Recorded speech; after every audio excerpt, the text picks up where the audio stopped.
Marie-Thérèse, c'était une très belle jeune fille. Elle attirait le regard, c'est évident. On s'est mariés le 17 mai 80. Notre but était d'avoir des enfants jeunes. On était très heureux, on était très amoureux. Je vois qu'il n'y a personne qui a les clés sur le contact. Donc là, je me suis vraiment beaucoup inquiété, beaucoup. En 4 jours, le mur de mystère qui entoure la disparition de cette jeune femme n'a pas cédé d'un pouce. Une enquête difficile qui commence ici, devant cette maison, face à la gare de Pontcharrat. Nos gosses sont enterrés là! Il faut des fouilles minutieuses! Ils ont tout enlevé. Tout enlevé, parce que nous, on ne peut plus dire c'est là que ma fille est disparue. Ma mère s'était battue avec acharnement. Et voir que la justice n'avait pas écouté ses appels au secours, ça a été comme un coup de massue sur la nuque, quoi. On se dit, c'est un film, on se moque de nous. On se dit, mais c'était tellement évident pour nous déjà. Pourquoi tout ce temps perdu?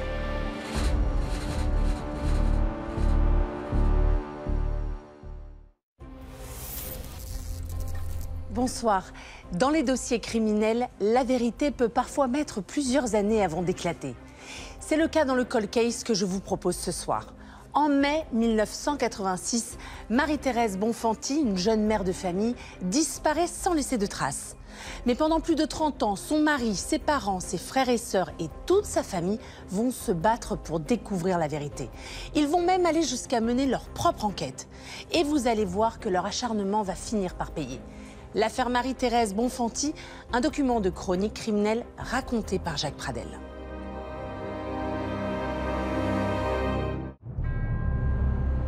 Printemps 2022, dans le sud-est de la France. Le soleil brille sur un petit village tranquille, perché au beau milieu de la montagne. Soudain, plusieurs gendarmes convergent vers une maison isolée, située à l'écart de la commune. L'occupant des lieux est interpellé et menotté sans opposer la moindre résistance. Un homme très solitaire qui n'avait jusque-là jamais fait parler de lui. Cette scène marque l'épilogue d'une tragédie qui hante les esprits dans la région depuis de très nombreuses années.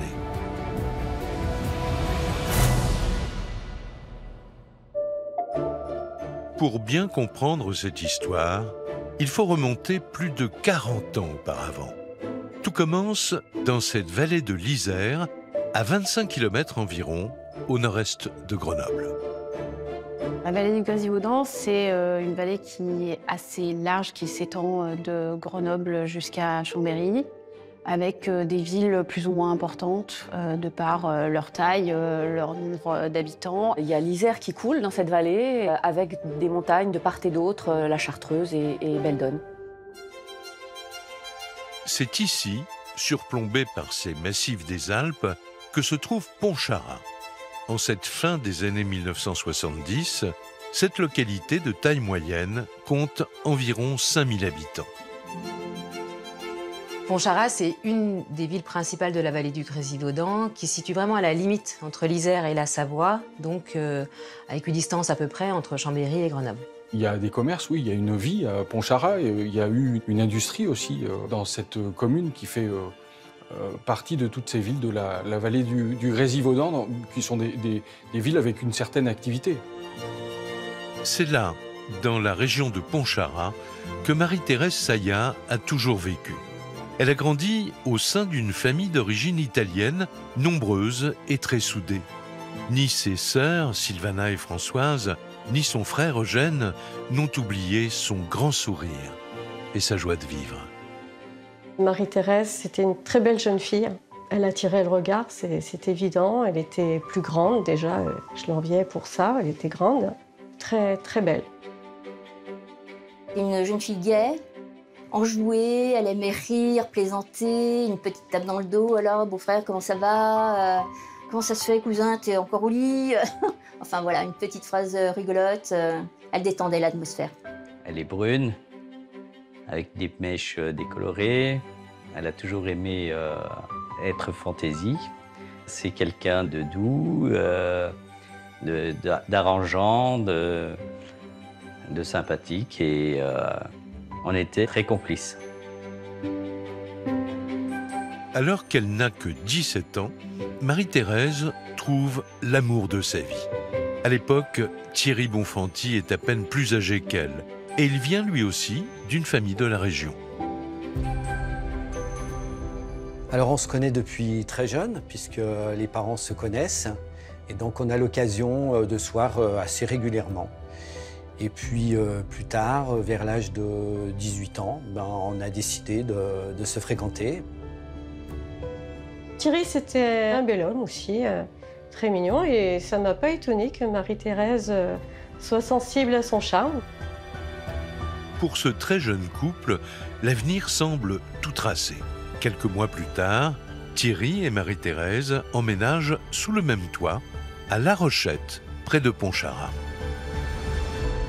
On s'est mariés le 17 mai 80. Notre but était d'avoir des enfants jeunes pour pouvoir vivre avec eux jeunes et pour pouvoir connaître nos petits-enfants. Nous, on était très heureux, on était très amoureux et on avait des buts dans la vie.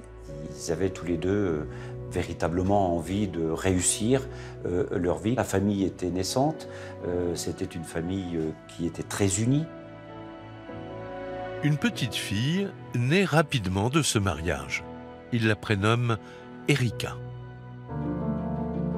Il y a beaucoup de souvenirs qui sont quand même gravés et je me souviens d'un moment de plénitude, quoi. C'était son bonheur, hein. Elle avait cette fibre maternelle, on sentait qu'elle avait ce feeling avec sa fille, voilà, elle l'aimait énormément.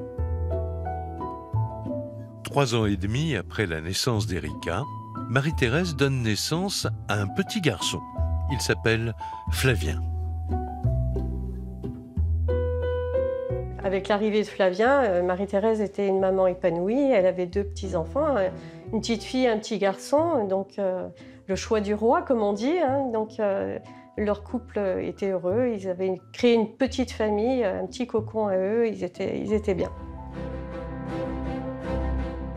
À 25 ans, Marie-Thérèse Bonfanti est une mère de famille comblée. Alors qu'Erika et Flavien n'ont que 4 ans et 6 mois, la jeune femme occupe un emploi à temps partiel. Cette époque-là, Marie-Thérèse Bonfanti, pour arrondir ses fins de mois, livre des journaux dans la région de Pontcharra. Elle distribue des journaux gratuits dans la région, donc c'est pas la factrice, mais enfin en tout cas les habitants la connaissent pour déposer ces piles de journaux gratuits. Elle a toujours un petit mot pour les uns, pour les autres. Ainsi s'écoule dans la vallée du Grésivaudan le quotidien heureux des époux Bonfanti et de leurs 2 enfants. Jusqu'à cette journée fatidique du 22 mai 1986.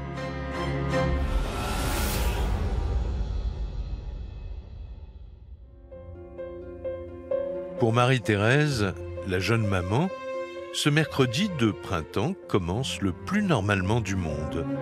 Une matinée comme toutes les autres.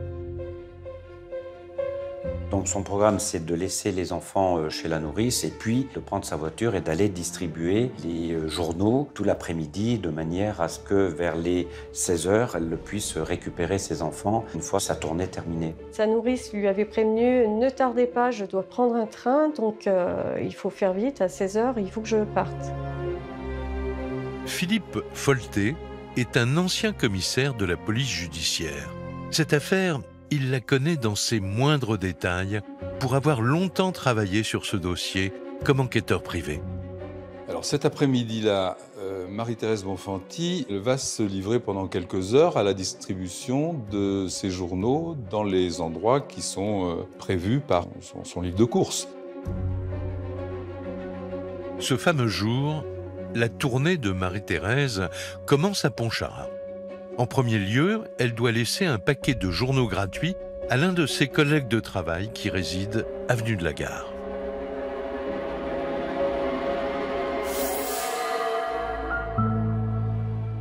Il est 15h45 lorsque Thierry Bonfanti rentre de son travail à l'usine, en passant il remarque la voiture de sa femme, coffre grand ouvert.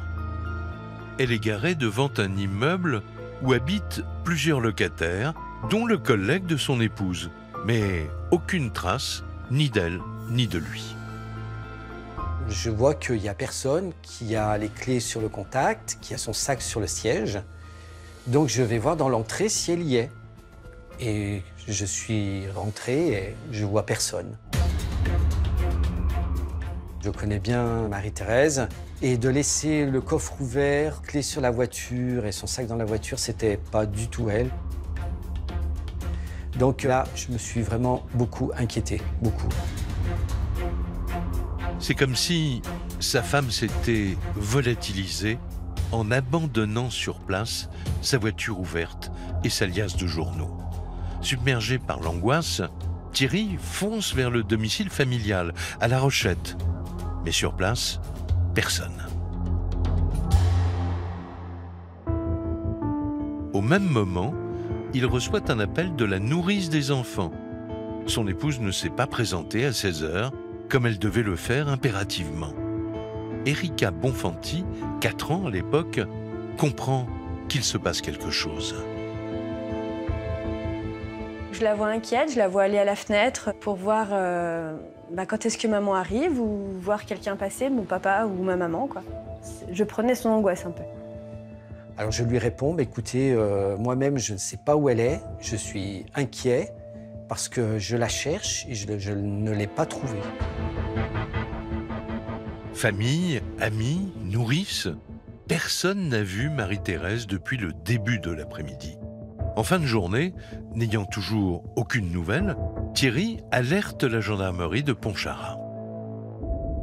Quand il arrive à la gendarmerie, il semble qu'il soit pris au sérieux, étant donné tous les éléments de contexte. Le fait que sa femme ait laissé le véhicule avec son sac à main et les clés dessus, le fait qu'elle ne soit pas allée récupérer ses enfants, le fait qu'il ait recherché à droite et à gauche dans tous les endroits où elle aurait pu se trouver. Tout ça, ce sont des éléments qui plaident plutôt pour une disparition inquiétante. On ne pense pas à une disparition volontaire. Pour les gendarmes, l'affaire pose effectivement question. Pourquoi Marie-Thérèse disparaît-elle ainsi en pleine journée? D'autant que ses proches se montrent unanimes. Cette jeune mère de famille n'aurait eu aucune raison de tout laisser sur un coup de tête. Elle les aime, ses enfants, elle les choisit. Donc on ne peut pas dire que Marie-Thérèse, elle est partie volontairement, elle en avait marre. Elle était bien dans sa tête, elle vivait joyeusement avec son mari. On avait Flavien qui venait de naître, il avait 6 mois, qu'elle allaitait à 100%. Donc une mère ne se sépare pas de son enfant. J'avais plus aucun doute. Et là, je m'étais rendu compte qu'il y avait quelque chose de très très grave qui était arrivé. Alors, où est passée Marie-Thérèse? Impossible de le savoir. Son mari, ses enfants et sa famille sont loin de l'imaginer, mais ce cauchemar qui vient tout juste de commencer va s'éterniser durant de très longues années. Sur le terrain, la gendarmerie, elle, quadrille Pontcharra et ses alentours dans l'espoir de trouver un indice ou une trace de la disparue. Rien n'est laissé au hasard. Ils vont entendre des voisins qui vont permettre de dater le dernier moment où Marie-Thérèse a été vue vivante, c'est-à-dire aux alentours de 15h30, quand elle arrive devant la maison en question pour livrer ses journaux. Bon, cette maison va être fouillée, bien sûr. On trouve le fameux paquet de journaux gratuits qu'elle vient de déposer, et puis sinon rien d'autre. Cette voiture aussi est fouillée. On retrouve son sac intact avec son argent, ses papiers, rien d'autre, vraiment très peu d'indices. En ce milieu des années 80, la science de l'ADN est encore balbutiante et les moyens techniques restent rudimentaires. Les investigations s'annoncent donc déjà très compliquées. En 4 jours, le mur de mystère qui entoure la disparition de cette jeune femme n'a pas cédé d'un pouce. Une enquête difficile qui commence ici, devant cette maison, face à la gare de Pontcharra. C'est ici qu'un témoin aperçoit pour la dernière fois Marie-Thérèse Bonfanti. Vers 16 h, elle dépose dans le hall une pile de journaux. Sa voiture est garée dans l'impasse qui borde la maison. Avec les amis et puis quelques gens de la ville de Pontcharra, on se mobilise pour faire des recherches et des battues dans les coins un peu plus escarpés. Il y a des secteurs qui sont définis par groupe, donc on va ratisser les bois, les champs alentours, on va essayer de voir ce qui se passe dans l'Isère toute proche. Les étangs également vont être sondés, mais en vain. Marie-Thérèse Bonfanti ne donne toujours pas signe de vie. Seule alternative pour les enquêteurs, interroger ce fameux collègue à qui elle devait livrer sa liasse de journaux. Il y a au cours de l'enquête un premier suspect dans cette affaire. C'est l'homme qui était destinataire des journaux que livrait ce jour-là Marie-Thérèse Bonfanti près de la gare. Un homme qui est chargé ensuite de les diffuser, ces journaux. Il est apparu très rapidement qu'il ne pouvait pas être sur les lieux puisqu'il était à la même heure en train d'aller voir sa femme qui était en train d'accoucher.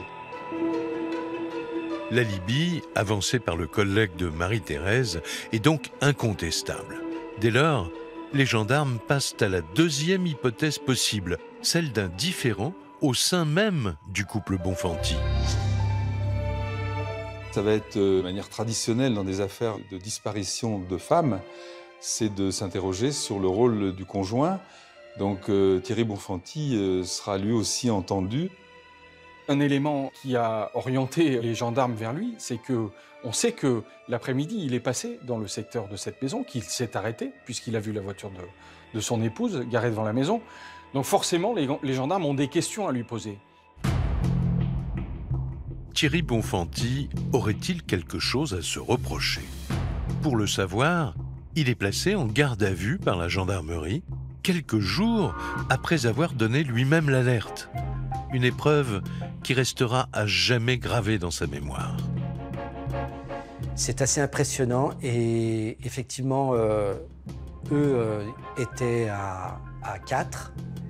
Et en fait, le petit jeu de rôle, c'est qu'il tourne. Hein, et vous, à un moment donné, vous vous dites qu'est-ce qui va se passer, quoi. Ils vont lui demander de détailler son emploi du temps. Mais ils ont affaire à un homme qui est effondré, dans une réelle détresse. Aucune contradiction dans ses déclarations. Aucun élément suspect le concernant. Les enquêteurs en sont convaincus. Il n'a rien à voir avec la disparition de sa femme. Reste une solution pour avancer. Élargir le périmètre de l'enquête de voisinage. Et si quelqu'un, dans ce quartier de la gare, avait remarqué quelque chose? Et très vite, il découvre un élément capital. 2 témoins des agents SNCF vont être entendus donc, très rapidement en début d'enquête et vont dire avoir entendu un cri qu'ils qualifient de long et dégressif. On est dans une gare, donc le souci de l'heure dans une gare est très important. Et il y a en face du personnel de la gare une horloge qui permet de déterminer précisément l'heure à laquelle le cri a été poussé, c'est-à-dire 15h30. Ces témoins sont formels. Il s'agissait d'un cri de femme qui paraissait terrorisée. Selon eux, ce cri provenait justement de la maison devant laquelle la voiture de Marie-Thérèse a été retrouvée. En fait, le 1140 avenue de la Gare, on se trouve devant une grosse maison qu'on appelle la maison de la Gare ou la maison Chatin. On l'appelait ainsi parce que Monsieur Chatin en était le propriétaire. La première partie du bâtiment est constituée par les appartements et Monsieur Chatin habite derrière, situé un petit peu plus loin dans le chemin qui longe la voie ferrée. Yves Chatin n'a qu'une vingtaine d'années à cette époque. Mais c'est lui qui gère la demi-douzaine de locataires de la maison pour le compte de sa famille, propriétaire du bâtiment.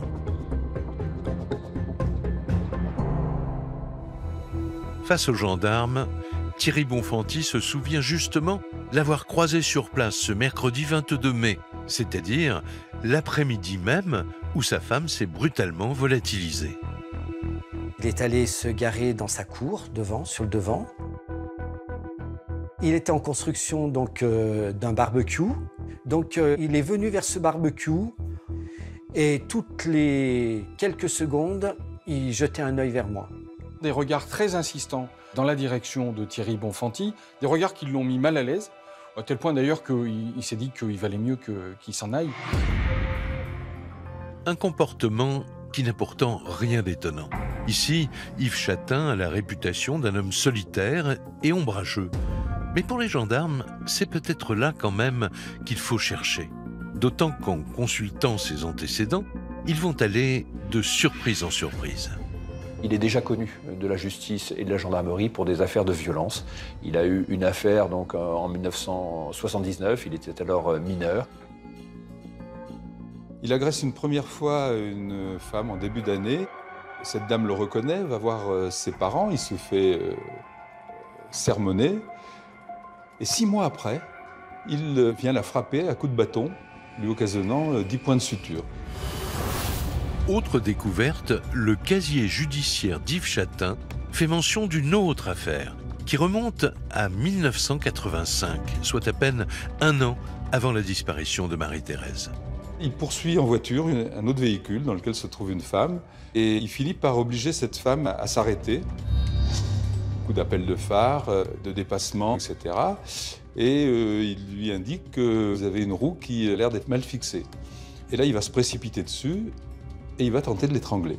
Il va être d'ailleurs poursuivi et jugé pour cela. Et il va être condamné à une peine d'amende et à 8 mois de prison avec sursis. 2 violentes agressions, l'une commise à l'âge de 14 ans et l'autre à 20 ans.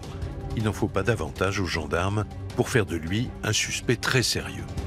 Alors, qui est vraiment Yves Châtain? Aurait-il quelque chose à voir avec cette disparition? Pour le savoir, nous avons retrouvé sa fille unique qui souhaite conserver l'anonymat et que nous appellerons Justine. Son père, dit-elle, a grandi à Pontcharrat dans une famille très unie. Une famille avec 3 enfants, donc c'est le petit dernier. Malheureusement, mon grand-père est décédé quand mon papa était assez jeune. Donc ça, c'est un fait marquant dans la vie de ces 3 enfants.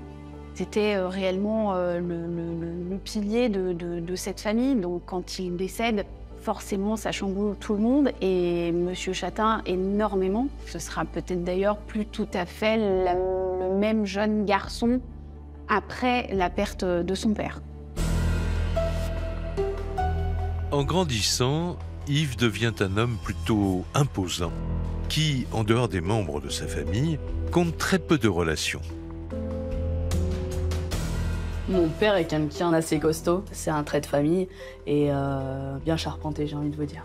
Quelqu'un de très sympathique, un peu bourru parce qu'on est des montagnes et effectivement gros caractère, mais la gentillesse et le cœur sur la main.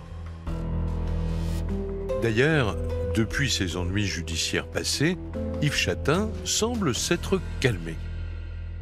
Yves Châtain a fait son service militaire dans un régiment d'infanterie parachutiste où il est sorti avec un grade de sous-officier. C'est une période importante de sa vie. Je sais que c'est un domaine dans lequel il ne sait plus. Finalement, après avoir rencontré sa future épouse, il quitte l'armée pour devenir ouvrier dans la métallurgie. Pour les gendarmes, un profil qui n'a rien d'inquiétant. Yves Châtain est pourtant placé en garde à vue. Aurait-il quelque chose à leur cacher? Il trouve toujours réponse à tout. Il se démonte pas, il dit qu'effectivement il a aperçu la voiture de Marie-Thérèse Bonfanti garée devant chez lui, mais qu'il ne l'a pas vue elle et que voilà, il n'a rien de spécial à dire. Au bout de quelques heures, ils se rendent compte qu'ils n'ont pas d'éléments tangibles, matériels, pour accrocher Yves Châtain dans cette affaire. Et ils ont mis fin à sa garde à vue avant la durée légale parce qu'ils voulaient garder éventuellement quelques petites heures de garde à vue au cas où il faudrait le réinterroger. Pour autant, 2 semaines après la disparition, Yves Châtain n'est pas rayé de la liste des suspects. Reste que les gendarmes doivent se rendre à l'évidence. Plus les jours passent et plus l'espoir de retrouver la jeune femme vivante s'amenuise.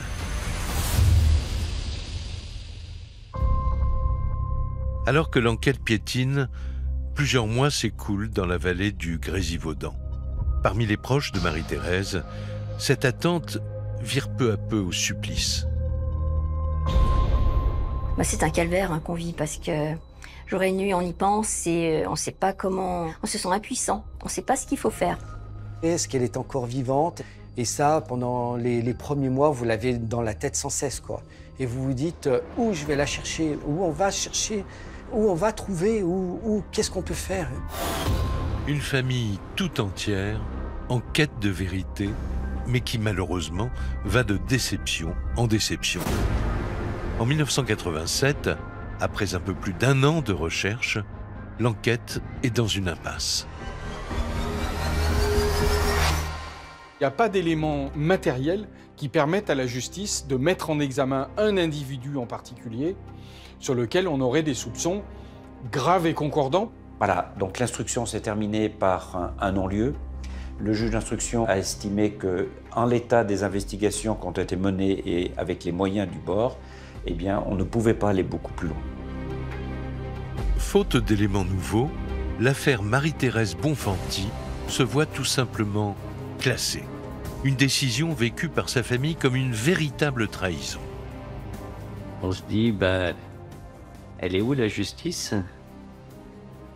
Nous, on fait confiance à la justice. Et là, non. Non, débrouillez-vous. Ma mère s'était battue avec acharnement. Et voir que la justice n'avait pas écouté sa douleur, en quelque sorte, ses appels au secours, ça a été comme un coup de massue sur la nuque, quoi. Même souffrance pour ces 2 jeunes enfants, Flavien et Erika, qui doivent, mois après mois, apprendre à grandir avec cette absence, avec ce vide qui s'éternise. On nous a toujours dit la vérité, donc comme quoi on cherche maman, on sait toujours pas où elle est. Au fur et à mesure des années, on se pose plein de questions, il faut se construire avec ça.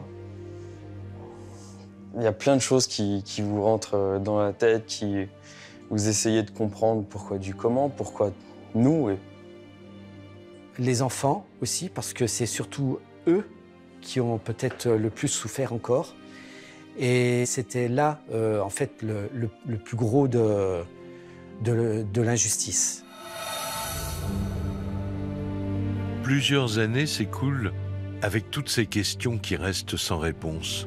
Pourquoi cette jeune mère de famille a-t-elle disparu ainsi? Sa famille saura-t-elle un jour ce qu'il s'est passé?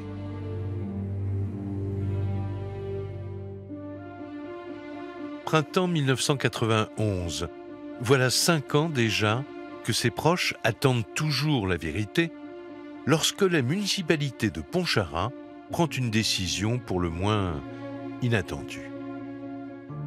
On apprend que la mairie a racheté, a préempté cette maison et qu'elle va être rasée pour y construire des commerces. La famille est absolument anéantie parce qu'elle est persuadée qu'il s'est passé quelque chose dans cette maison, qu'il y a peut-être des preuves qui sont toujours là et qu'on n'a pas encore exploitées. Alors, quel secret pourrait bien dissimuler la maison de la gare? La dernière chance de savoir la vérité est-elle en train d'échapper à la famille Bonfanti? Nous, notre point d'ancrage, c'était cette maison. Comment on allait encore réussir à trouver quelque chose après ça? Ce projet de destruction fait du bruit dans la vallée. La presse locale s'en mêle. Les Bonfanti se retrouvent alors sur le devant de la scène. Et c'est là qu'une mère de famille les contacte. Marie-Ange, la fille de cette femme, a elle aussi disparu mystérieusement tout près de la gare. Une histoire qui remonte à mai 1985, soit 1 an avant la disparition de Marie-Thérèse. Marie-Ange Billou, c'est une jeune femme de 19 ans qui habite Pontcharra. Une jeune femme qui est décrite un petit peu comme assez fragile psychologiquement, mais qui essaie de s'en sortir dans la vie et qui a trouvé un boulot à Chambéry. Elle doit partir sur Chambéry à son travail. Elle part en retard, elle n'a pas son train. La jeune Marie-Ange Billou a raté son train à Pontcharra. Elle décide donc de se rendre à Chambéry par ses propres moyens afin de rejoindre son lieu de travail. Elle prend l'option du stop et elle va être vue pour la dernière fois faisant du stop sur le pont de la Gâche à Pontcharra. Cette jeune femme, alors qu'elle fait du stop, va disparaître, volatiliser également. Donc sa mère va se battre pour essayer de comprendre ce qui est arrivé à sa fille. Pour elle, sa fille n'a pas fugué, elle a forcément été enlevée par quelqu'un qui l'a prise en stop. Une disparition de jeune femme 1 an pile avant celle de Marie-Thérèse Bonfanti. Et si ces 2 histoires avaient un lien entre elles? La mère de Marie-Ange veut en avoir le cœur net.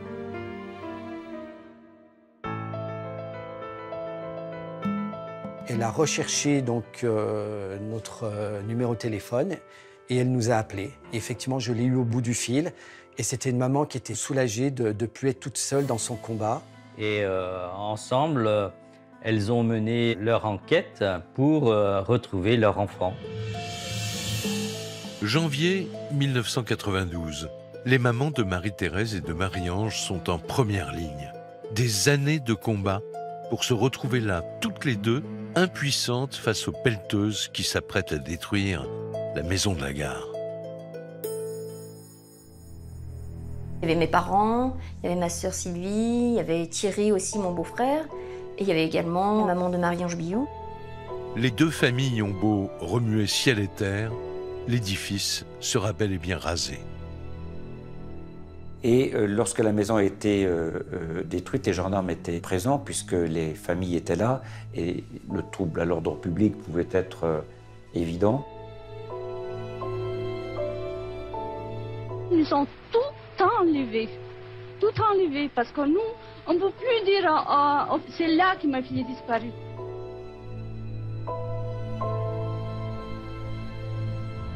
Nos gosses sont enterrés là! Il faut des fouilles minutieuses! La maison est quasiment détruite. Et alors qu'elle proteste devant les ruines, les familles remarquent une dalle située dans l'arrière-cour de l'immeuble. On s'est demandé ce que c'était que cette dalle. Et donc, avec le bulldozer, ils l'ont retiré. Et c'est là qu'il a été découvert des ossements. Des ossements que la mère de Marie-Ange Billou prend soin de récupérer un par un. Janine en est certaine, ces fragments d'os appartiennent à sa fille, Marie-Ange, disparue il y a 6 ans, jamais retrouvée, enquête classée. J'attends que quand même les services officiels s'occupent de ces pièces, nous disent d'abord si ce sont des ossements humains officiellement. Il y aura quand même donc une analyse de fait sur ces ossements. C'est comme ça qu'on apprendra que ce sont des ossements d'animaux et que du coup, aucun élément supplémentaire ne sera apporté pour l'enquête avec cette découverte. Pour les familles de Marie-Ange et de Marie-Thérèse, c'est encore la douche froide. Après la destruction de la maison, saura-t-on un jour la vérité sur ces 2 mystérieuses disparitions? Pour autant, et malgré le non-lieu prononcé par la justice, leurs proches ne baissent pas les bras, notamment la mère de Marie-Thérèse Bonfanti. Elle va payer sur ses fonds propres des détectives privés. Elle va participer à des émissions comme Témoin numéro 1 avec Jacques Pradel pour essayer de susciter des témoignages, des gens qui se rappelleraient de quelque chose, qui pourraient relancer l'enquête. Et puis, avec ses proches, elle va aller régulièrement à la gendarmerie pour essayer de savoir s'il y a du nouveau, si les gendarmes ont découvert des choses. Quand on était en vacances avec mamie et papy, de temps en temps, on allait à la gendarmerie, je m'en rappelle. On était tout petits pourtant. Et demander s'il y avait des nouveautés ou quoi que ce soit, si l'enquête, entre guillemets, l'enquête, elle avançait.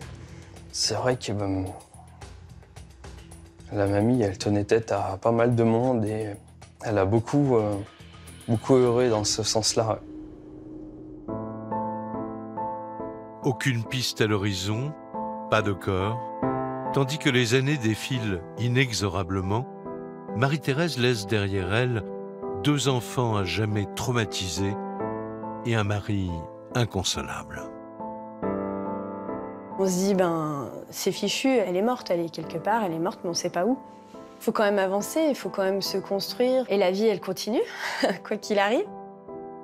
Tu te fais voler ta jeunesse, quoi, ton enfance. Tu connais pas le son d'une voix, tu connais pas une odeur maternelle, Papa, il avait une commode où il y avait encore toutes ses affaires dedans. Et il y avait encore le fameux sac. Je le prenais avec moi de temps en temps.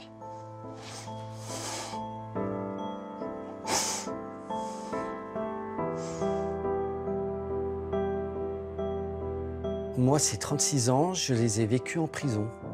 J'ai vécu ça vraiment d'une façon très injuste.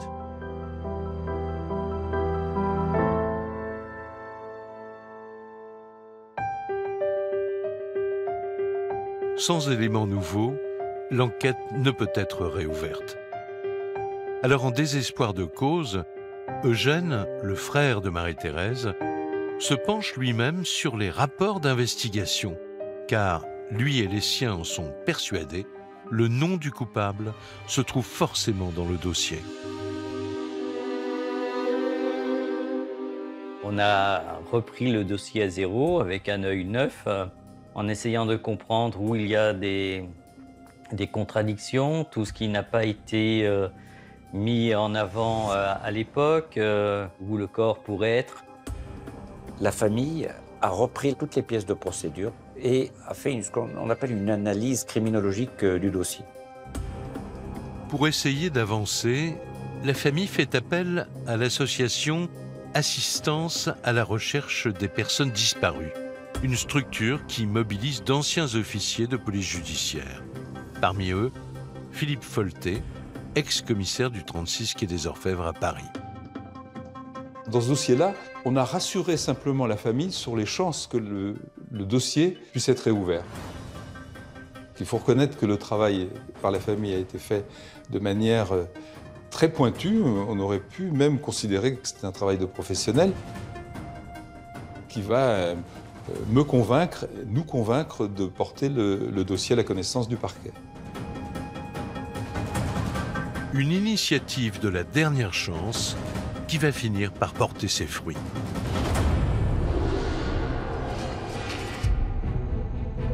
Printemps 2020. Voilà 34 ans que l'on est sans nouvelles de Marie-Thérèse Bonfanti. Éric Vaillant vient d'être nommé procureur de la République de Grenoble. Et c'est là que toute l'affaire bascule enfin. Je reçois dans mon bureau donc un mémoire qui nous demande de réouvrir une enquête sur cette disparition de Marie-Thérèse Bonfanti. Les arguments donc, qui figurent dans ce mémoire nous paraissent suffisamment sérieux, mais ce que nous prenons particulièrement au sérieux, en réalité, c'est la demande de la famille et la souffrance de la famille, 36 ans après les faits. Alors que la famille n'avait plus grand espoir, c'est un véritable coup de théâtre. Convaincu par ces arguments, le procureur de Grenoble décide de relancer le dossier Bonfanti. Enfin, un brin d'espoir renaissait. On s'est dit, ah, quelqu'un s'intéresse enfin à la disparition de Marie. Et peut-être qu'on peut avancer, peut-être qu'on pourra trouver quelque chose. Et à ce moment-là, on s'est dit, on n'est pas tout seul. Je me dis, c'est chouette. Et en même temps, ça me fait peur. Peur parce que est-ce que ça va refaire comme il y a 36 ans, ouvrir des portes pour qu'elles se referment? Le procureur décide de confier cette réouverture d'enquête à une toute nouvelle unité de gendarmerie. Elle vient d'être mise en place au sein de la section de recherche de Grenoble. Comme il y a beaucoup d'affaires de cold case en Isère, la section de recherche de la gendarmerie a créé, et c'est unique en France à ce moment-là, un pôle cold case, donc avec 3 gendarmes dédiés.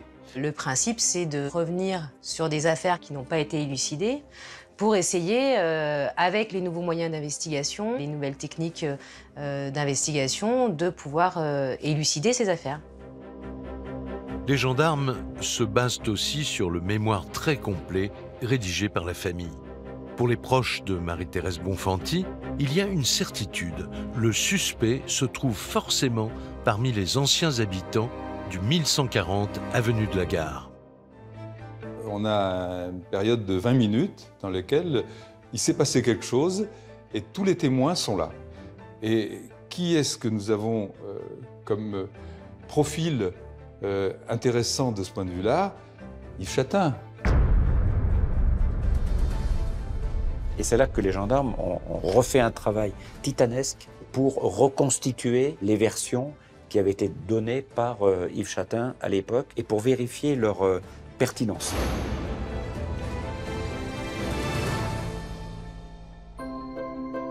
Yves Chatin, 21 ans au moment des faits, a maintenant dépassé la cinquantaine.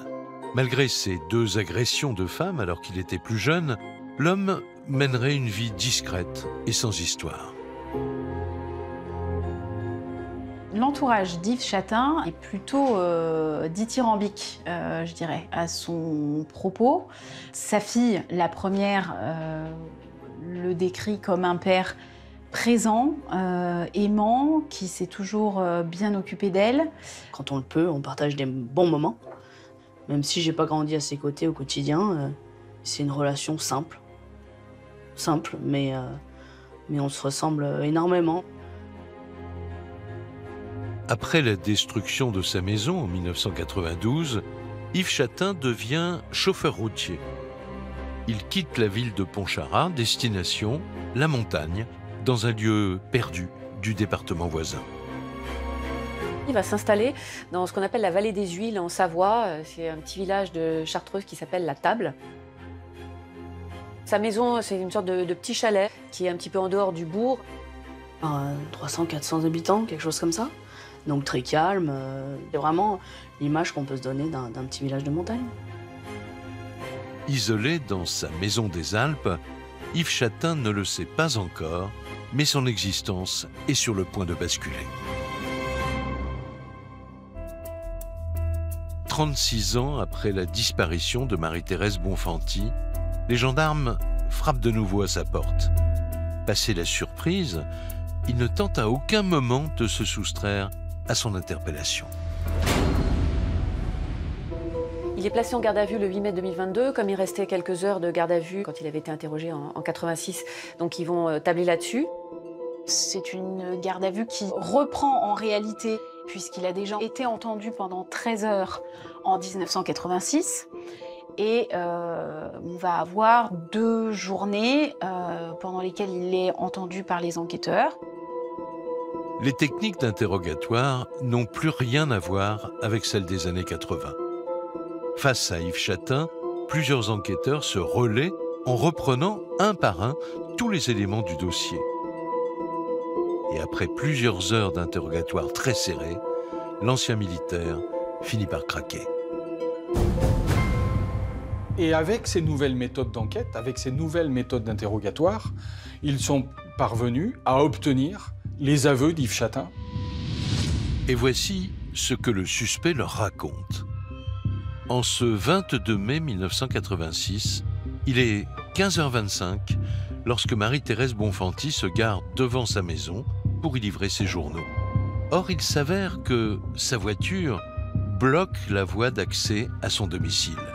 Ulcéré, Chatin se dirige alors vers la mère de famille. Il y a eu une petite altercation verbale à ce moment-là. Et il explique que Marie-Thérèse Bonfanti est revenue le voir pour lui demander de s'excuser de son mauvais comportement au moment de cette altercation. Et il n'a pas supporté cette remise en question. Il indique l'avoir pris par le cou et l'avoir étranglé.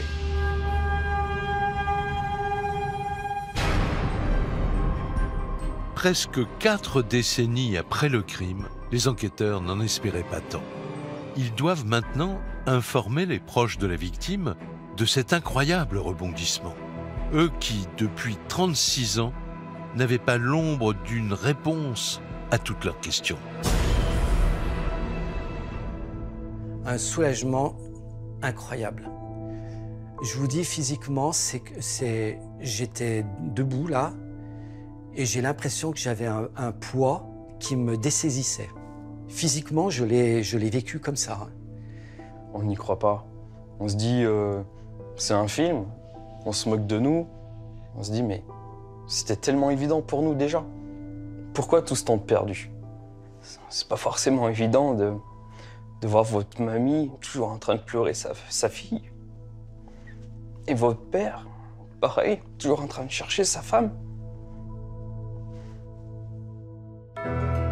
Pour les membres de la famille de Marie-Thérèse, il n'y avait quasiment plus aucun espoir de connaître la vérité. Reste que le mobile avancé par Chatin, cette voiture mal garée, leur paraît terriblement dérisoire. C'est pas de sa faute, hein. Et on l'a agressé, ma sœur a voulu des excuses, ma sœur l'a agressé, et du coup il a vu rouge. Alors en connaissant Marie, qui est une jeune femme enjouée, qui cherche pas du tout les histoires. Tout va être fait dans ces déclarations, bien évidemment, pour minimiser l'importance de son acte. Il essaye de se placer en situation au moins de personnes qui agit quelque part en légitime défense. La nouvelle provoque aussi une déflagration dans la famille d'Yves Chatin. Lorsque son père est mis en examen et incarcéré pour meurtre, le choc est terrible pour sa fille Justine. Franchement, c'est le coup de tonnerre pour tout le monde. Ça lui correspond pas, enfin, c'est pas possible, il y a quelque chose qui va pas.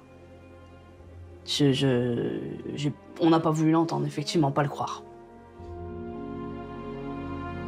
Il aurait pu passer le reste de sa vie comme ça, rien dire, mais à ce moment-là, il va faire le choix de tout dire aux enquêteurs pour soulager sa conscience. Pendant 36 ans, il a vécu avec ce poids, ce secret en lui, et il a eu besoin, il a senti que c'était nécessaire à ce moment-là de dire la vérité, de pouvoir apporter des éléments de réponse aux enquêteurs et à la famille de la victime.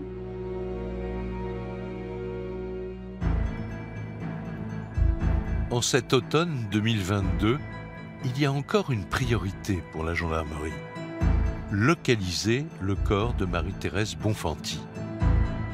En garde à vue, Yves Chatin a désigné un endroit près de Pontcharrat où le cadavre pourrait se trouver. Et donc cette jeune femme est décédée. Et il a paniqué, qu'est-ce que je vais faire du corps? Et il l'aurait mis dans sa voiture pour ensuite la déposer à la Bussière, à quelques kilomètres de Pontcharrat. C'est au cours de cette 3e semaine de recherche que l'on retrouve un crâne.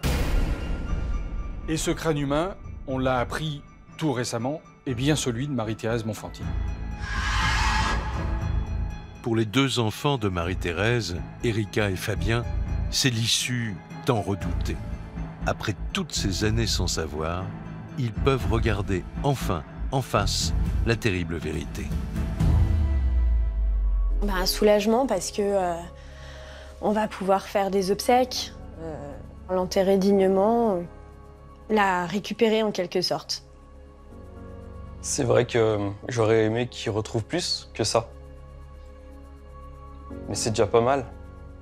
Au moins on sait où il l'avait laissé lâchement.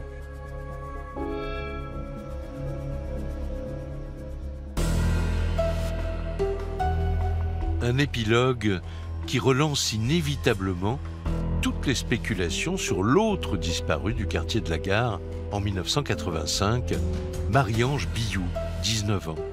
Et si ces 2 affaires avaient un lien entre elles?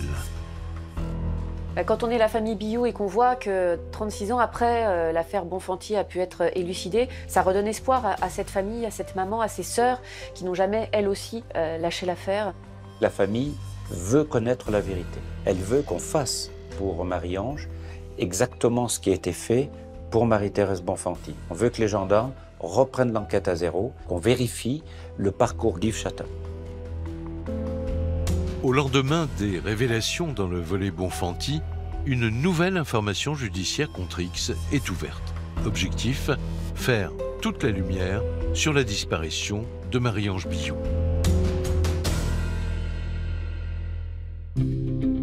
Au centre de toutes les interrogations, il y a bien évidemment cet homme, Yves Chatin. Reste que la justice ne dispose d'aucune preuve ni d'aucun élément matériel à son encontre. Le fait de commettre un crime, aussi dramatique qu'il soit, ne fait pas de l'auteur de ce crime un tueur en série, de manière automatique. Alors, dans le cas d'Yves Chatin, aujourd'hui, il n'est mis en examen pour aucune autre affaire.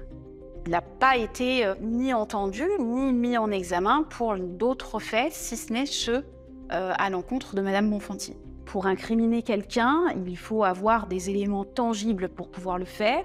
Aujourd'hui, ce n'est pas le cas pour Monsieur Chatin.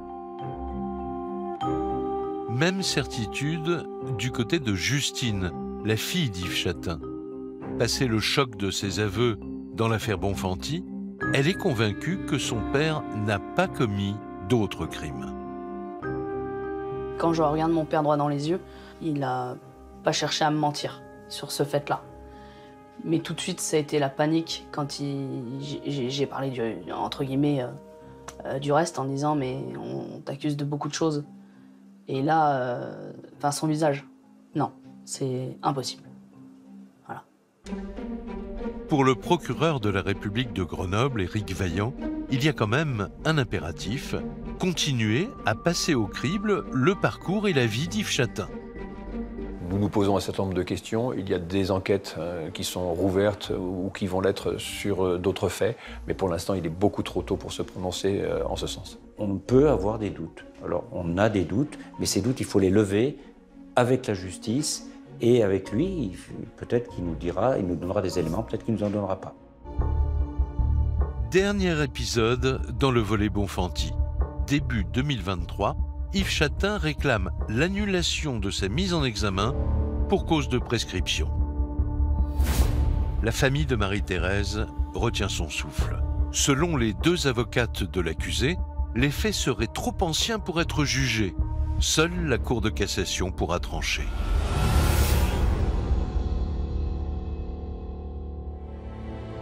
Alors que le feuilleton judiciaire n'est pas terminé, il est quelqu'un au sein de cette famille qui n'en connaîtra jamais l'issue.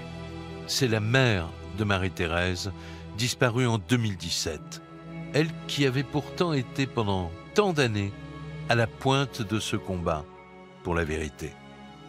J'ai une pensée pour maman, oui, c'est vrai, maman, qui avait raison. Tu vois, maman, on y arrive. Tu vois, tous ensemble, on a repris le flambeau et ton intuition était bonne, parce qu'elle savait que Marie était morte. En ce qui me concerne, j'étais quand même bien affecté par tout ça. Donc ma belle-mère a pris les choses en main et c'est une mère qui a perdu sa fille. Et donc elle l'a cherchée, elle la cherchait. Maman n'a pas baissé les bras. Elle a toujours avancé et essayé de connaître la vérité. Elle ne lâche rien. Et on s'est dit qu'on ne pouvait pas abandonner l'affaire comme ça. Son travail sera vain.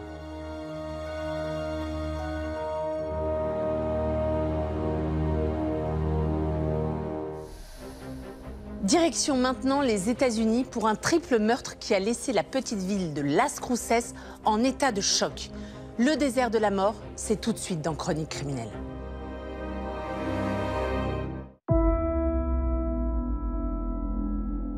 Les gens viennent de partout pour s'installer ici. Comme Elga et Gilles.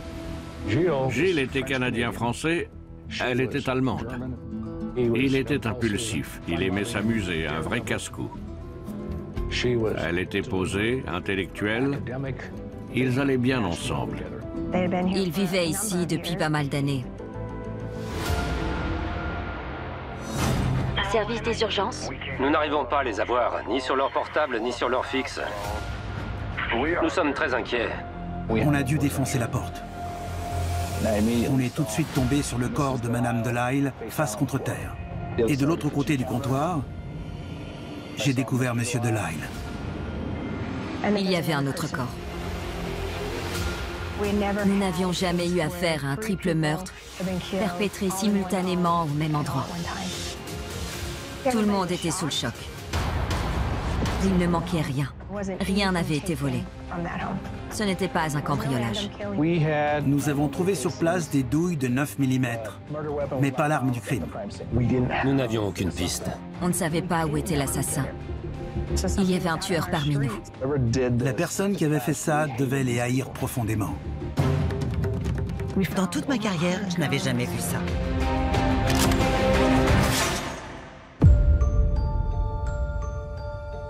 Tout commence à Las Cruces, une bourgade tranquille du Nouveau-Mexique, située à environ 80 km de la frontière mexicaine, au bord du désert de Chihuahua. C'est comme une petite ville avec la mentalité d'une petite ville. Les gens se connaissent, savent où aller, s'entraident. C'est vraiment un endroit où il fait bon vivre. C'est là que sont installés Helga, d'origine allemande, et son mari Gilles, un franco-canadien. Ils vivaient ici depuis pas mal d'années, dans les Rassaf Hills. C'est un quartier très huppé, situé à flanc de colline, avec une vue magnifique sur la vallée et sur les monts Organ. Nous les avions rencontrés à l'occasion d'une balade à pied. Nous sommes devenus amis, très proches. Il était impulsif, il aimait s'amuser, un vrai casse-cou. Elle était posée, intellectuelle. Ils allaient bien ensemble. Ils avaient tous les deux un doctorat en langue étrangère, mais Gilles avait décidé de passer à autre chose. Il s'était lancé dans la promotion immobilière, s'était associé avec Peter Wythe et c'était devenu son métier. Parfaitement intégrés, Gilles et Helga Delisle coulent des jours heureux à Las Cruces. Jusqu'à ce 15 avril 2010, où tout bascule. Ce matin-là, ils avaient un rendez-vous important, mais pour une raison inconnue, ils ne s'y présentent pas. On a reçu un appel du bureau du shérif de Donan. Helga et Gilles ne s'étaient pas présentés à une audience du tribunal pour une affaire concernant leur entreprise. Leur avocat s'inquiétait car l'affaire durait depuis longtemps et il n'avait jamais manqué une seule audience. Service des urgences? Je suis avocat dans la région. Nous avions un rendez-vous ce matin devant le tribunal auquel mon client avait l'intention d'assister. Nous n'arrivons pas à les avoir, ni sur leur portable, ni sur leur fixe. Nous sommes très inquiets. Il n'y a aucune raison pour qu'ils ne soient pas là. Ça fait 1 heure qu'on les attend et on n'arrive pas à les joindre. Ok, ce qu'on peut faire, c'est envoyer quelqu'un chez eux, voir s'ils sont là. Merci beaucoup. Je vous en prie. Pour répondre aux inquiétudes de leur avocat, des agents se rendent immédiatement chez eux. C'est là qu'ils font une terrible découverte. C'est en haut d'une colline, au bout d'un long chemin caillouteux.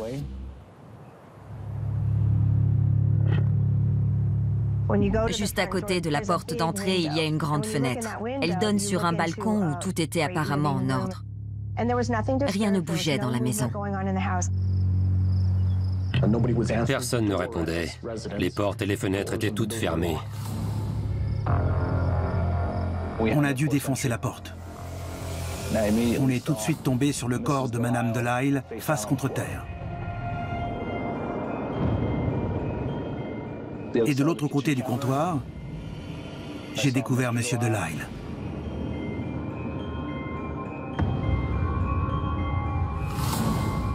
Gilles avait reçu plusieurs balles aux jambes et à la tête. Ils ont d'abord pensé à un meurtre-suicide entre mari et femme. Mais en fouillant le reste du domicile, la police va faire une autre découverte terrible. Au fond du long couloir qui traverse la maison, il y a la salle de bain. Et c'est à cet endroit que les enquêteurs tombent sur un 3e corps. La 3e victime s'était enfuie vers le fond de la maison, mais il n'y avait pas d'issue. L'homme avait reçu une balle dans la tête et était resté figé sur place, un sac de commission dans les bras. Ça a dû être terrible pour lui de se sentir piégé sans pouvoir rien faire. Tout le monde était sous le choc. Nous n'avions jamais eu affaire à un triple meurtre perpétré simultanément au même endroit. Le 3e corps était celui de leur ami, Peter Wythe. Peter était associé avec Monsieur Delisle. Il vivait en Californie du Sud avec sa femme. Un mari et une femme, plus Monsieur Wythe, riche, âgé, un profil inhabituel de victime.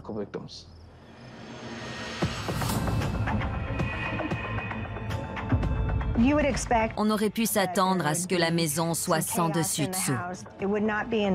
Si elle avait été cambriolée par un professionnel, elle aurait été en désordre. Or, il ne manquait rien. Helga avait toujours son sac à main. Son portefeuille était dedans.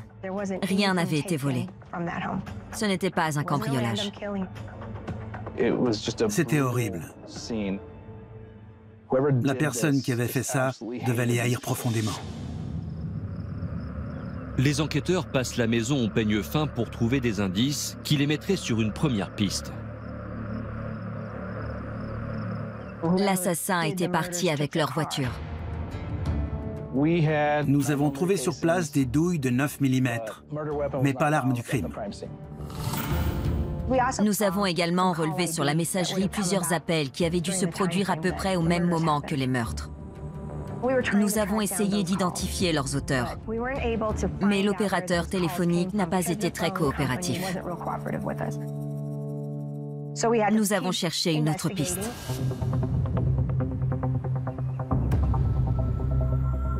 La voiture, les nombreux appels, les douilles. Malgré ces premiers éléments, les policiers ont peu de pistes. Jusqu'à ce qu'ils tombent sur un message vocal très inquiétant adressé à Gilles. Écoute-moi bien, tu peux leur dire que je vais les appeler. J'ai été patient avec toi et ton petit ego. Tes coups de gueule, tu te les gardes pour les autres. Mais si tu te pointes chez moi, je pourrais bien te foutre une balle dans ton putain de crâne. L'auteur de ce message était une relation d'affaires de Peter et de Gilles. Un certain Gino Ferry. Et nous avons appris que Gino Ferry avait emprunté de l'argent à Monsieur Delisle et que Peter était également partie prenante. Ils avaient investi dans l'immobilier dans la région. Ils avaient beaucoup d'argent. Et ils voulaient que leurs investissements leur rapportent. Ils lui avaient prêté plus de 800 000 $. Nous avons appris que la gestion de Gino avait été plus que douteuse, qu'il s'était mis en faillite de manière frauduleuse. Helga et Gilles avaient eu un mal fou à protéger leurs intérêts face à ces malversations. L'avocat qui les représentait avait appelé pour dire qu'il ne s'était pas présenté à l'audience. Audience qui était censée régler cette affaire une fois pour toutes et mettre un terme à leur relation en faveur de Peter et de Gilles et au détriment de Gino. Le juge devait ce jour-là le déclarer en faillite et saisir ses actifs. Nous tenions une piste sérieuse. Tous les éléments objectifs désignaient Gino. L'ancien associé des victimes aurait-il quelque chose à voir avec ce triple meurtre? Pour le savoir, les enquêteurs se penchent sur la vie de cet homme au profil un peu troublant. Et nous avons également découvert que Gino Ferry avait une personnalité particulière. Il portait un collier en or. Il essayait de se faire passer pour un dur, style « Faites gaffe, je suis de la mafia ». Il faisait comme s'il avait beaucoup d'argent, mais c'était l'argent de sa mère et celui des gens qui l'arnaquaient. Après avoir discuté avec les gens qu'il fréquentait, on a compris qu'il se la jouait, qu'il essayait de se faire passer pour le gros dur qu'il n'était pas. Même la sonnerie de son portable, c'était le générique de la série Les Sopranos. Il se présentait comme ça. Il se la jouait. Il se faisait un film. Gino détestait Gilles, car Gilles était toujours en travers de sa route. Le shérif adjoint a appelé Gino pour lui dire qu'il avait quelques questions à lui poser. Il s'est présenté au poste. Il avait l'air aussi surpris que tout le monde. En gros, il a dit « Je pouvais pas le saquer, mais j'étais pas là. C'est pas moi, je peux prouver où j'étais. J'ai des reçus, j'étais à El Paso. Si je peux vous aider... » Il n'était pas là. Il était à El Paso, au Texas, avec sa petite amie. Il nous a donné son emploi du temps, ce qu'il faisait, avec qui. On a examiné son portable et on a pu confirmer qu'il était bien passé par une station-service d'El Paso. Gino avait un alibi. Donc, ce n'était pas lui. Sans aucun doute. Gino, qui avait tout du coupable parfait, a en réalité un alibi en béton qui le place hors de tout soupçon. Les enquêteurs doivent donc s'orienter vers une autre piste. L'enquête était au point mort. On a donc repris les choses à zéro. On s'est mis à interroger le voisinage pour voir si quelqu'un avait repéré quelque chose et tenté de reconstituer le puzzle. 10 jours après le crime, les enquêteurs s'aperçoivent qu'un élément crucial était en réalité sous leurs yeux.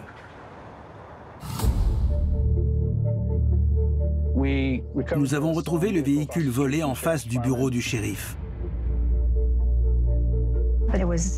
Il était en bon état. Pas d'empreintes digitales, elles avaient été effacées. Les caméras de surveillance situées face à la rue par laquelle le véhicule était arrivé étaient hors service. C'était comme si on avait voulu se moquer de la police. Il a donc fallu qu'on reprenne tout depuis le début. Nous voulions interroger tous les gens qui avaient été en contact avec les Delisle. On s'est intéressé aux proches pour voir s'il n'y avait pas de tension entre eux. Mais leurs enfants ne vivaient pas dans la région. Et il n'y avait pas de contentieux dans la famille.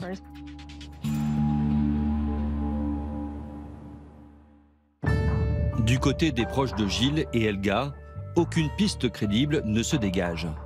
C'est retour à la case départ pour les enquêteurs. Les mois passent et rien n'avance, jusqu'au jour où un étrange courrier relance toute l'affaire. Ça faisait presque un an. Aucun résultat. Rien. Toutefois, Barbara, la veuve de Peter, avait envoyé un courrier au Sun News, le journal local, pour faire part de son exaspération face à l'inaction de la police. Les enquêteurs s'interrogent. Barbara Wess savait que tout était mis en œuvre pour arrêter l'assassin. Alors pourquoi donc a-t-elle éprouvé le besoin d'alerter les médias? Après la publication de cette lettre, nous avons reçu un message anonyme accusant Barbara d'être derrière le triple meurtre. Cette source affirmait que Peter et elle ne s'entendaient plus. Nous voulions parler avec elle, mais elle avait disparu. On lui a laissé des messages, mais impossible de la contacter. Mais il fallait absolument qu'on l'interroge de nouveau pour voir si elle avait vraiment des problèmes de couple avec Peter, si elle avait eu connaissance de certaines transactions, si elle était bénéficiaire d'une assurance vie, etc. J'ai donc lancé un avis de recherche.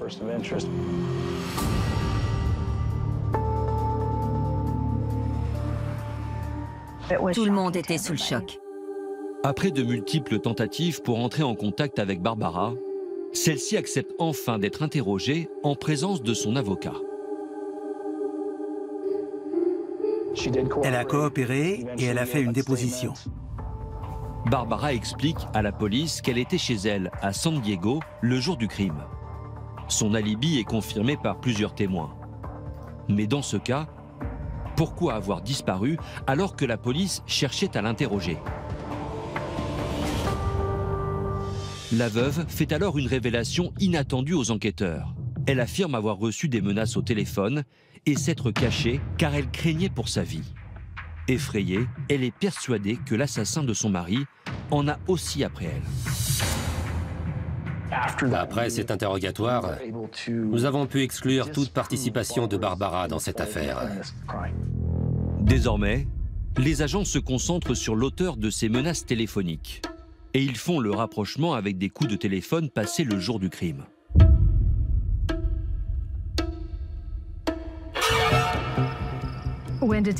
Lorsque les enquêteurs avaient examiné le domicile des Delisle, ils avaient remarqué que 3 appels passés le 14 avril 2010 s'affichaient sur l'écran de leur répondeur.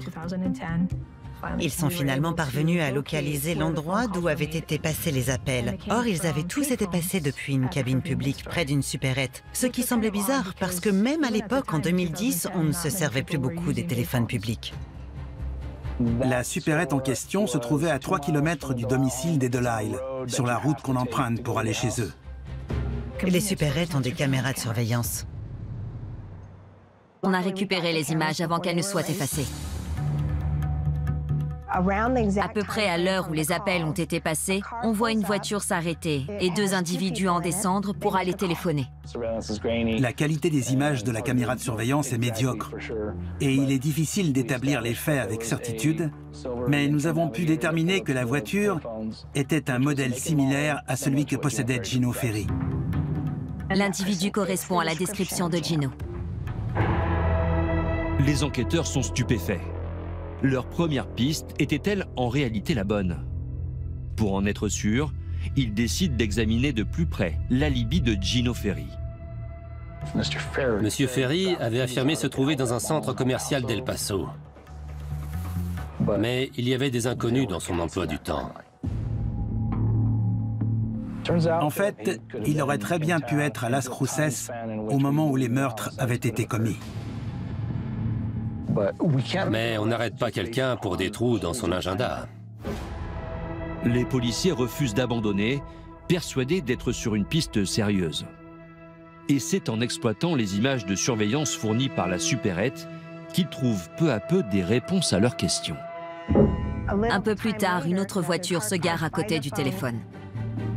On voit un homme se servir du téléphone public, entrer dans le magasin, ressortir et de nouveau se servir du téléphone. On ne voit pas vraiment ses traits parce qu'il porte une casquette. Mais l'heure pour ces 2 appels figurant sur la vidéo correspond bien à l'heure des appels reçus au domicile des victimes. Il appelle le domicile des Delisle. On a tout de suite fait le rapprochement. Gino passe un coup de fil, puis ce type arrive et se sert du même téléphone. On voit bien qu'il est impliqué, mais à quel niveau? On sait à quoi il ressemble, on connaît le modèle de sa voiture, mais on ne sait pas qui c'est. Pour tenter d'identifier ce mystérieux complice, la police se penche sur l'entourage de Gino. Et on a fini par se rendre compte qu'il appelle très fréquemment un ami à lui, un certain Ricky Huckabee. Rick Huckabee était un ami de Gino, une sorte d'homme à tout faire. Bricoleur, un peu mécanicien. Gino lui trouvait des petits boulots. Il aidait sa famille. Il faisait parfois des petits boulots pour Gino. Nous avons ensuite établi un lien entre Ricky Huckabee et le magasin où Gino s'était servi du portable. On s'est donc intéressé à lui et on a découvert qu'il avait un casier judiciaire, qu'il avait été condamné. On a obtenu un mandat de perquisition de son domicile.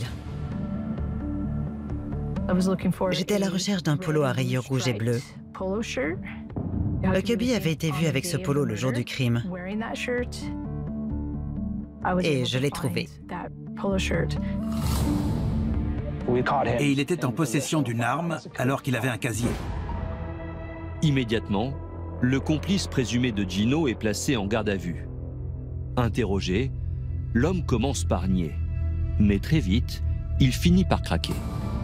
Il a parlé à la police, mais il avait peur de dire tout ce qu'il savait. Vous allez pouvoir nous expliquer votre rôle dans cette affaire? Aucun. Je n'ai aucun rôle. Aucun? Aucun rôle. Vous essayez de m'appliquer dans un truc où j'ai rien à voir. Les appels ont été enregistrés. On vous voit sur la vidéo exactement au même moment. Les images de surveillance comportent toutes des timecodes. On vous voit. Confronté aux images vidéo, il admet qu'il est au courant de certaines choses. Ça s'est gâté entre Gino et Monsieur Gilles. Ils s'accusaient mutuellement de malversation, de vouloir voler l'autre. Que pensez-vous de Gino? Je pense que c'est quelqu'un de très dangereux. À l'issue d'un long interrogatoire, nous lui avons fait comprendre qu'il devait nous aider. Vous êtes prêt à collaborer avec nous parce que Gino vous a parlé à de nombreuses reprises de cette affaire. Oui. Et vous êtes prêt à collaborer avec nous pour nous aider à punir un crime. Oui. Les enquêteurs sont désormais convaincus de tenir leur coupable. Gino Ferry, l'apprenti mafieux. Mais pour le confondre, ils ont besoin de preuves concrètes. Alors ils proposent un marché à Ricky. Ricky Huckabee a accepté d'enregistrer ses conversations avec Gino. Vous mettez cet appareil dans votre poche et on ne verra probablement rien. Ok, de toute façon, j'ai toujours des lunettes. Il remarquera rien, ça devrait marcher. Ricky Huckabee prenait régulièrement son petit déjeuner avec Gino. Le soir, ils se retrouvaient pour boire quelques bières. Gino se sentait de plus en plus à l'aise. On lui avait dit d'essayer de le faire parler, sans chercher à lui faire dire des choses spécifiques. Gino parlait par allusion. Il savait comment faire comprendre les choses sans vraiment les dire. Ils avaient qu'à me respecter. Ouais. Ils m'ont mis dans cette situation. J'étais pas comme ça il y a 7 ou 8 mois. Ok? Je suis censé supporter toutes leurs conneries sans rien dire. Eh ben merde. Payez-moi, bordel. D'une façon ou d'une autre. Au fur et à mesure de leur conversation, Ricky va réussir à le piéger. Il m'a avoué qu'il avait commis le triple meurtre. Et il est content qu'il soit mort. Que les gens pensent que c'est lui, ça lui plaît. Il est comme ça. Il aime que les gens aient peur de lui. Il a demandé à Gino, est-ce que tu referais vraiment ça si c'était à refaire? Il a dit qu'il avait aimé ça, que ça lui avait plu, que ça avait été facile et très agréable. Gino a répondu qu'il était prêt à le refaire, que ses l'avait bien mérité et qu'il aurait juste aimé qu'il souffre davantage. Avec ses aveux, l'étau se resserre autour de Gino. Mais cela n'est pas encore suffisant pour l'arrêter. La police doit faire vite, car le suspect pourrait leur filer entre les doigts. Dans une affaire aussi sérieuse que celle-ci, il faut des preuves irréfutables. Il fallait retrouver l'arme du crime. De son côté, il devenait de plus en plus paranoïaque. Il a confié à Ricky qu'il pensait que quelqu'un balançait des infos sur lui et que, quelle que soit cette personne, il aurait sa peau. On était inquiets. On se demandait comment il pouvait être au courant. On a découvert que Gino avait en outre une maison au Mexique, qu'il y allait de temps en temps et qu'il avait des liens avec le cartel. Finalement, ce n'était pas que du vent. On a réalisé que Gino Ferry était vraiment un type dangereux, qu'il fallait l'avoir à l'œil. Des policiers sont donc allés chez lui, ont repéré sa voiture garée devant son domicile et ont mis dessous une balise GPS qui donnait en permanence sa position.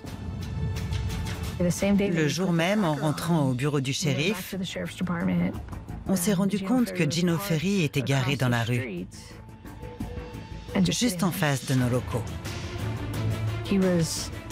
Il nous surveillait. On a commencé à s'inquiéter pour notre propre sécurité et celle de nos proches. Gino semble avoir compris qu'il est dans le collimateur des policiers.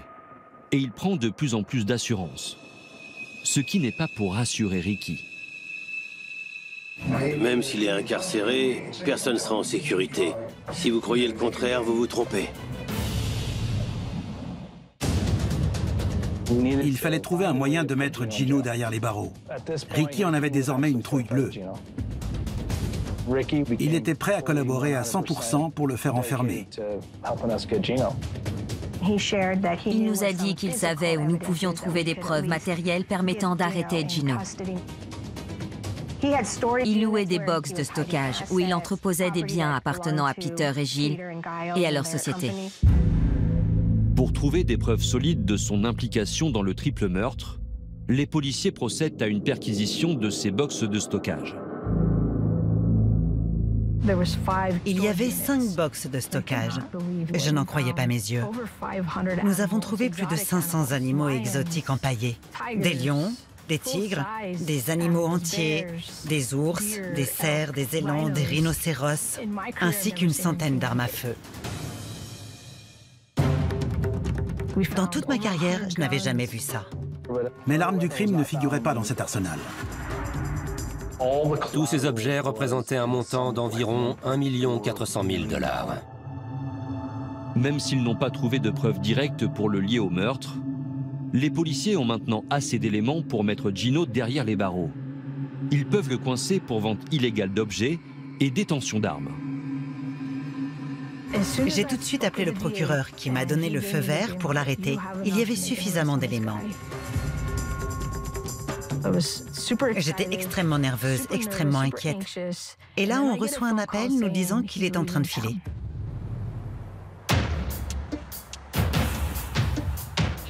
Il était en route vers El Paso et on avait peur qu'il passe au Mexique et qu'il nous échappe. Je roule à 150 km/h en direction d'El Paso parce que je sais que c'est là qu'il va. Plusieurs équipes se sont lancées à sa poursuite. Il faut vraiment qu'on l'attrape. On l'a suivi à la trace dans El Paso. On est intervenu au moment où il sortait de son véhicule. On savait que Gino était armé, très dangereux. Mais on a réussi à le neutraliser au moment où il sortait de sa voiture. On l'a mis derrière les barreaux pour recel.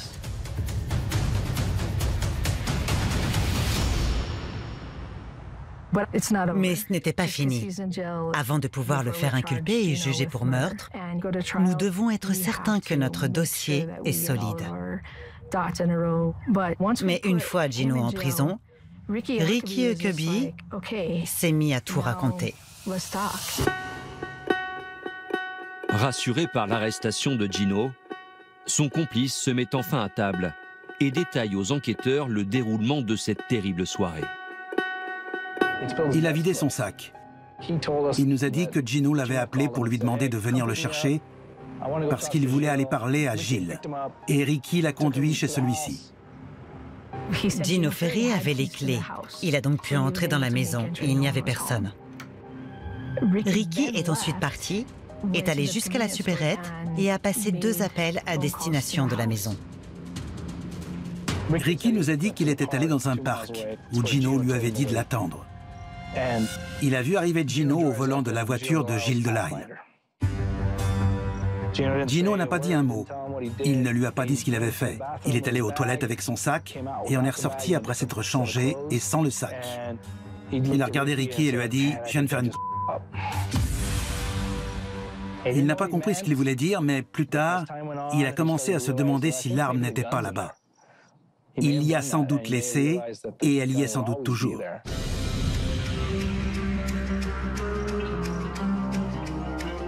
Nous avons envoyé des enquêteurs vérifier les toilettes de ce parc sur les bords du Rio Grande. Par principe, nous y sommes retournés 1 an après. C'était ridicule, personne n'y croyait. Et pourtant, le pistolet était bien là, dans la cuvette au fond de l'eau. Il était là, au fond des toilettes. J'ai eu l'honneur de descendre l'aimant qui a permis de le remonter. L'élément à charge le plus immonde de toute ma carrière. Vous imaginez, cette arme avait passé 1 an dans les toilettes. Elle était rouillée et couverte de cochonneries. 15 jours plus tard, le labo a appelé pour dire que c'était l'arme du crime. On était tous soulagés. On était aux anges. Nous tenions notre preuve matérielle. On avait 3 victimes tuées par balle. Et là, on tenait enfin la dernière pièce du puzzle. On le tenait.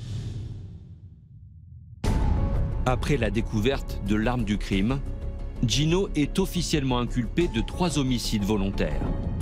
Nous avions l'arme et les cartouches correspondantes. Et on avait le témoignage à charge de Ricky Huckabee. On le tenait. 3 ans après le triple meurtre, le procès de Gino Ferry s'ouvre à Las Cruces. Lorsque l'audience débute, la tension est à son comble et toutes les forces de l'ordre de la ville sont mobilisées. Car les policiers soupçonnent la présence de cartels pour venger Gino. Ambiance tendue, extrêmement tendue. Pendant le procès, nous avons déjoué un complot visant à tuer Ricky Huckabee et impliquant un membre connu du cartel. Il y avait des policiers en civil dans la salle du tribunal, des caméras de surveillance à l'extérieur, il y avait des tireurs d'élite. Ricky Huckabee portait un gilet pare-balles. On ne voulait pas prendre de risques. Ricky a témoigné contre Gino. Je pense franchement qu'il avait le sentiment que Gino avait mis un contrat sur sa tête et qu'il finirait par l'avoir. Mais il a témoigné et il a expliqué de quoi Gino était capable. Après plusieurs jours d'audience, Gino est reconnu coupable de 3 homicides volontaires avec préméditation. Il est condamné à la prison à perpétuité. Ricky Huckabee bénéficie d'une immunité judiciaire suite à sa collaboration avec la police. À la lecture du verdict, Gino Ferry reste impassible. Il n'a montré aucun remords. Il s'en fichait. Je suis vraiment triste pour les victimes qui ont dû le côtoyer de leur vivant avant de connaître une fin tragique.